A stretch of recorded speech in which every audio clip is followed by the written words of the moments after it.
Yeah. What? You're on. Hello, everyone. This is Mike, your mentor, Daddy. Nope, it's you. It's Michaela, the mentor. No, it's not. It's Mhm. Mike, the mentor. Michaela, your mentor. No, Yep. it's Mike. Start the talking. mentor. What do you got to tell the people? I have to tell you about my. It's my life. It's my life Monday, so you got to Mm. explain some stuff that happened during the week. We cleaned. We cleaned, and today is Monday, and today, me and my Oh, bunny. say hi, Larry. Hi, Larry. Today, me and my bunny, I wanted to play with Barry, so we played upstairs. I helped her climb. I'm teaching her how to climb up and down the Oh stairs. yeah. Well, you do your video. I'm gonna do what you do in the background of my videos. So keep talking. And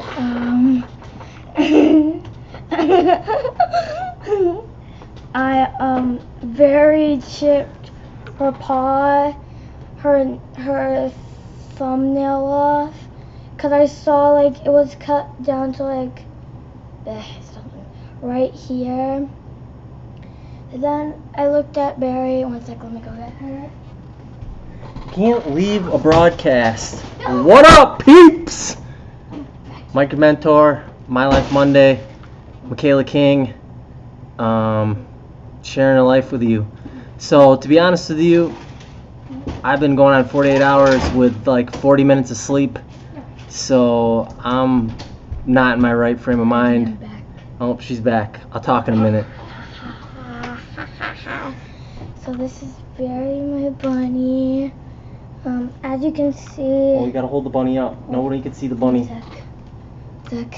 There you go. Okay. Barry chipped her paw and it was bleeding like crazy. So I called Dad, and it was the right thing to do, right, Dad? To call you, just not to do it on my own. Why'd you call me? Because I was worried about her, and I didn't. Oh, there's Cat. And I didn't want her. I was really worried about. Because when I took her off the stairs, when I was about to read her Roderick, I felt something like. I looked at my hand and it was all bloody. Why? Well, why'd you call me? Why me? Because you know how to take care. Dad, stop! I know how to what? You know how to solve problems, and I was scared, so I showed you the bloody paw, and then you said, go wash it off. So your dad's a good problem solver? Is that what you're trying to say? Oh. And then my cat's meowing in the background. I don't think you need to get your cat. So is that it? Is that all you want to say to the nice people? Maybe your turn. Okay. I'm sitting up here. No, now you got to scoop. Bye-bye. All right. Cat, stop. I'm back. All right. Hope you enjoyed that. So, welcome. Right, My Life Monday. Mike, your mentor, here. Usually on My Life Monday, I usually have something to share with you from the week, a little lesson that maybe I picked up or that I learned. And to be honest with you, I'm off my game tonight. Going on about 48 hours with maybe 40 minutes of sleep. Just got a lot going on, so I've been working hard. So tonight we had the annual Young Life fundraiser, and my brother, he was a big part of Young Life. That ministry in school and with going and volunteering at the kids camp. So each year my family usually comes together. My sister's taken a pretty active role in that to support her, and just that ministry makes a big difference in kids' lives in high school, especially as they're at a very vulnerable age.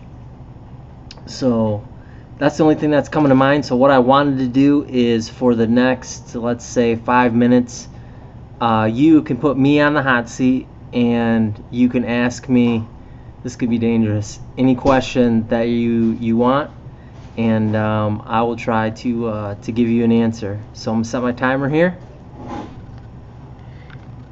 and when the 5 minutes is done, then we will sign off. So 5 minutes is going. Got 4 minutes 56 seconds to ask me whatever you want. whoever's watching. Anything you're curious about? Any problems that you need? Maybe you got a friend who has a certain situation going on and you're looking for some advice. Maybe you got another friend who's having a problem with their employer. I don't know. Maybe you're curious about something. Maybe you want to know how tall I am. Maybe you want to know what size shoe I wear. Maybe you want to know what side of my mouth I chew my food on, primarily. I don't know. Time's ticking though. 4 minutes.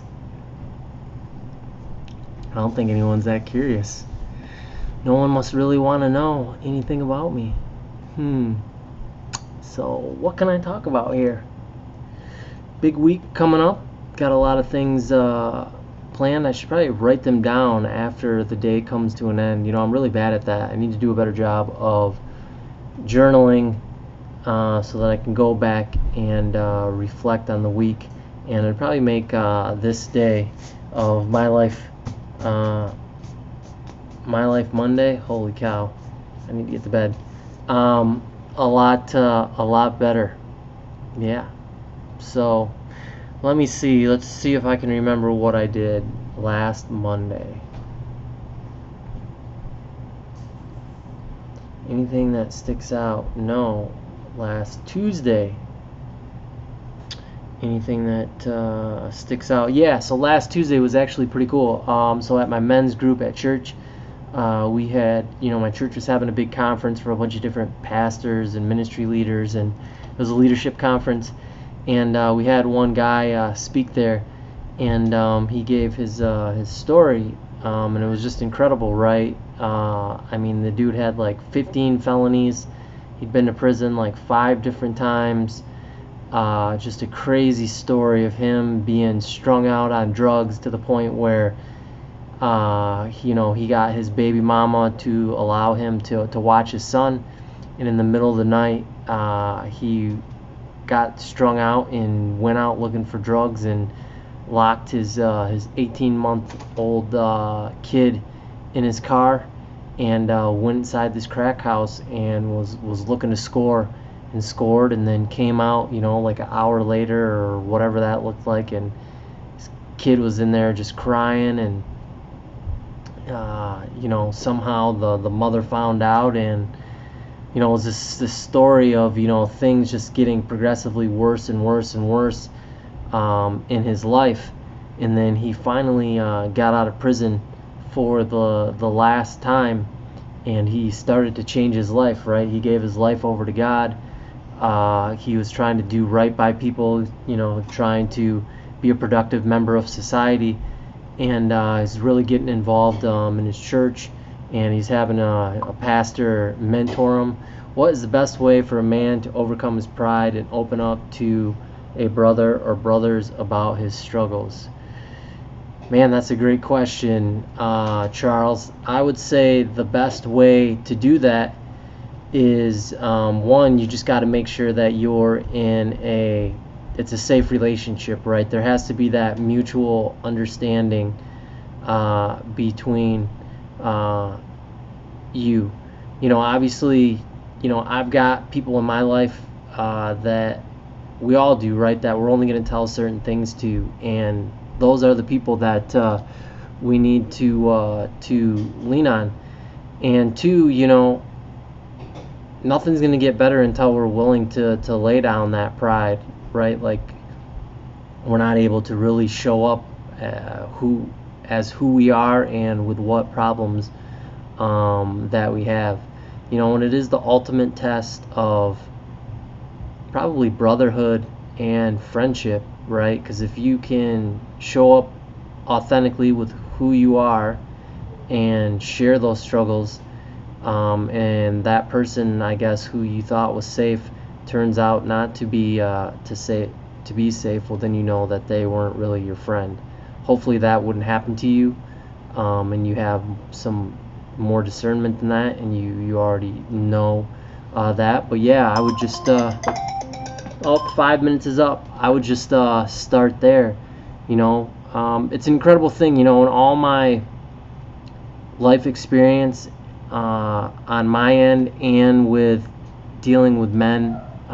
It's crazy, we all get in this circle or this group and we're sizing each other up, and we're asking the standard questions, what do you do for work and where do you live, and all these measuring sticks that we're taking out so we can compare these people to ourselves. All this bravado and stuff that's going on between guys. And then the powerful thing is when one person in that group, one brother, has the courage enough to let down his guard, take off his mask and say, hey, this is who I really am, like, this is what I'm really struggling with. I don't know, like, every time, like, God just shows me this picture, reminds me of, like, that's a battering ram and you're just blowing the doors open on shame and on guilt. And that courage encourages the other guys to open up and really share, because for some reason we play this stupid game, right, that we have it all going on, that we have all the answers, that nothing is wrong with us, that we don't struggle with anything in secret, that you name it. So yeah, my advice would be, one, get with people you trust. Two, have the courage to talk about what you're dealing with, and just see how God works through that. So, great question. Back to my story. Put a capstone on this. Yeah, so the guy, he's getting mentored by someone in his church. Things are going well, and then I can't remember how, but for some reason it came up that he had an outstanding warrant in the state of Florida for him. So he wasn't really sure what to do, and he's trying to live this new life, right? So does he run like he ran in the past, or does he stay and say, okay, I'm gonna face the music and see what happens and trust God? So he picks the latter, and he goes down to Florida, and he has to go in front of the judge, right, for this this outstanding warrant. And he has all these people write character witness statements for him. All these people show up to speak on his behalf, and then at the end of the hearing, the judge tells him that because I think his attorney or whatever was pleading the court for leniency given all this stuff, and he was thinking maybe if he had to go away again, it would be like for 2 years. And the judge told him, no, you're going to come to my court tomorrow and stand in front of me like a man, and you're looking at the maximum sentence, which was like 25 years, right? So here he is at this crossroads. He's trying to do right. He's trying to turn over a new leaf in his life, and now he's facing this, what could be just life crushing. I mean, he's got a steady relationship with a girl. He's starting to be more active in his kids' lives, all these things, and now he could be going away for 25 years. So once again, he's like, well, maybe I should run, right? And he's dealing with those emotions and trying to confront these things from the past, that are these old habits that are creeping up. And he makes the decision that he's going to trust God, and he's going to show up. So he shows up the next day, and there's a little bit more detail surrounding it that is escaping me right now, but pretty much the judge gives this talk or whatever about him, and then proceeds to send him to Disneyland for a week to serve out his sentence. That's like a sentence, is to take his family to Disneyland for a week. And he's no longer looking at 25 years, goes to Disneyland, and he continues to move on his life. So he wrote this book, really cool book, and it's becoming a major motion picture, I guess. He said it's going to be released like next year sometime, so that was really cool. That's what happened on Tuesday. Nothing else really sticks out for me from the week, and doesn't look like anybody else has any questions. Give you one more chance. You can ask me anything. Going once. Going twice.